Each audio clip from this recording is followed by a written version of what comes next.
సంస్థగా ఎన్నికల కమిషన్ మారిపోయి కాంగ్రెస్ నాయకుడు రాహుల్ గాంధీ అడిగిన 5 ప్రశ్నలకు సమాధానం ఇవ్వకుండా దాటవేస్తోందని ఎన్ఎస్యుఐ నాయకులు ఆరోపించారు. ఎన్నికల్లో జరిగిన అవకతవకలు, అక్రమాలపై సమగ్ర విచారణ జరిపించాలి, ఓట్ల చోరీని గుర్తించాలని రాహుల్ గాంధీ చేస్తున్న ప్రజా పోరాటంలో భాగంగా ఎన్ఎస్యుఐ ఖమ్మం క్లినిక్ సెంటర్లో బీజేపీ దిష్టిబొమ్మను దగ్ధం చేశారు. ఎన్నికల కమిషన్ నిష్పక్షపాతంగా వ్యవహరించాలని ఎన్ఎస్యుఐ డిమాండ్ చేస్తోంది. దీనిపై మరింత సమాచారం మా రీజనల్ కోఆర్డినేటర్ చిర్రా రవి అందిస్తారు. పార్లమెంటులో రాజకీయ చిచ్చురేగింది. ఇప్పటికే ఏదైతే ఎన్నికల కమిషన్ ఏదైతే నిబంధనలు పాటించడం లేదని, అట్లాగే తన విచారణ జరిపించాలని అనేక ప్రాంతాల్లో జరిగినటువంటి ఏదైతే పోలింగ్ కేంద్రాల్లో జరిగినటువంటి అవకతవకలపై విచారణ జరిపించాలని భారత పార్లమెంట్లో పెద్ద ఎత్తున విపక్షాలు చేయడంతో, అంటే ధర్నా చేయడం, అట్లాగే ఢిల్లీ నగర వీధులలో ప్రదర్శన చేయడంతో ఒక్కసారిగా రాజకీయ వేడి నెలకొంది. ఇప్పటికే ఏదైతే రాహుల్ గాంధీ ఏదైతే దేశవ్యాప్తంగా ఇప్పటికీ ఈసీ చేసినటువంటి పొరపాట్లని సరిదిద్దాలని చెప్పేసి దేశవ్యాప్తంగా ఎన్నికల కమిషన్ తన వైఖరిని మార్చుకోవాలని చెప్పేసి మొత్తం దానిపై సమగ్రమైన విచారణ జరిపించాలని చెప్పేసి ఒకవైపు ఏదైతే రాహుల్ గాంధీ కాంగ్రెస్ పార్టీ కార్యనిర్వాహక అధ్యక్షులు చేసినటువంటి వ్యాఖ్యల నేపథ్యంలోనే ఇక్కడనే ఎన్ఎస్ఐ కార్యకర్తలు పెద్ద ఎత్తున ఏదైతే బీజేపీ దిష్టిబొమ్మను దగ్ధం చేయడం జరిగింది. దాంతోపాటు ఇక్కడ ఉన్నటువంటి ఎన్ఎస్ఐ నేత అనేక మంది అంటే బీజేపీ దిష్టిబొమ్మను దగ్ధంతో పాటుగా నిరసన వ్యక్తం చేశారు, ఈసీ మీద కన్నెర చేశారు. దాంతోపాటు అంటే ప్రధానంగా మీరు రాహుల్ గాంధీ చేసినటువంటి ఏదైతే ప్రతిపాదన కానీ, అట్లాగే ప్రధానంగా బీజేపీ తీసుకొచ్చినటువంటి పార్లమెంట్లో జరిగిన చర్చ మీద రాహుల్ గాంధీ ఏం చెప్తున్నాడో, అట్లాగే ఎన్ఎస్ఐగా మీరు ఏం చేయదలుచుకున్నారు? ఏదైతే గత అసెంబ్లీ ఎలక్షన్లు మరియు లోక్సభ ఎలక్షన్లలో బీజేపీకి ఈసీ అమ్ముడుపోయింది, కుమ్మక్కైంది.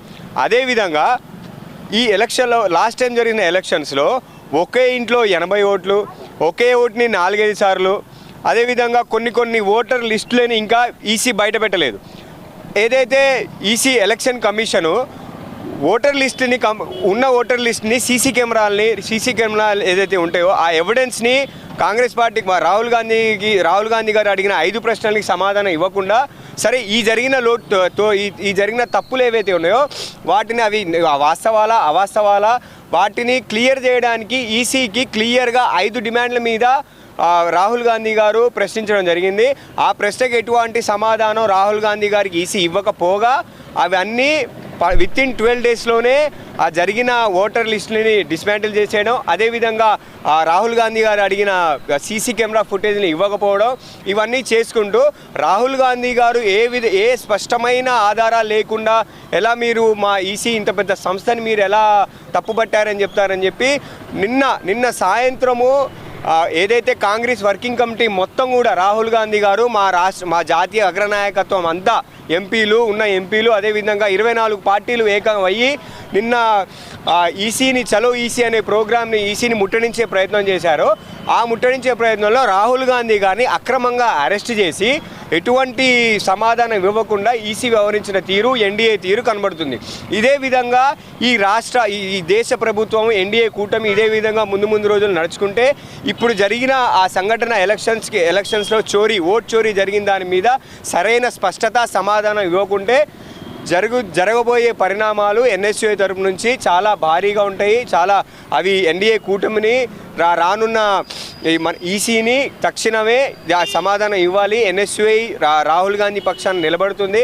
అదేవిధంగా ఏదైతే ఈరోజు లాస్ట్ టైము 3 సార్లు బీజేపీ ప్రభుత్వము అప్పటి నుంచి కూడా చేస్తూనే ఉంది.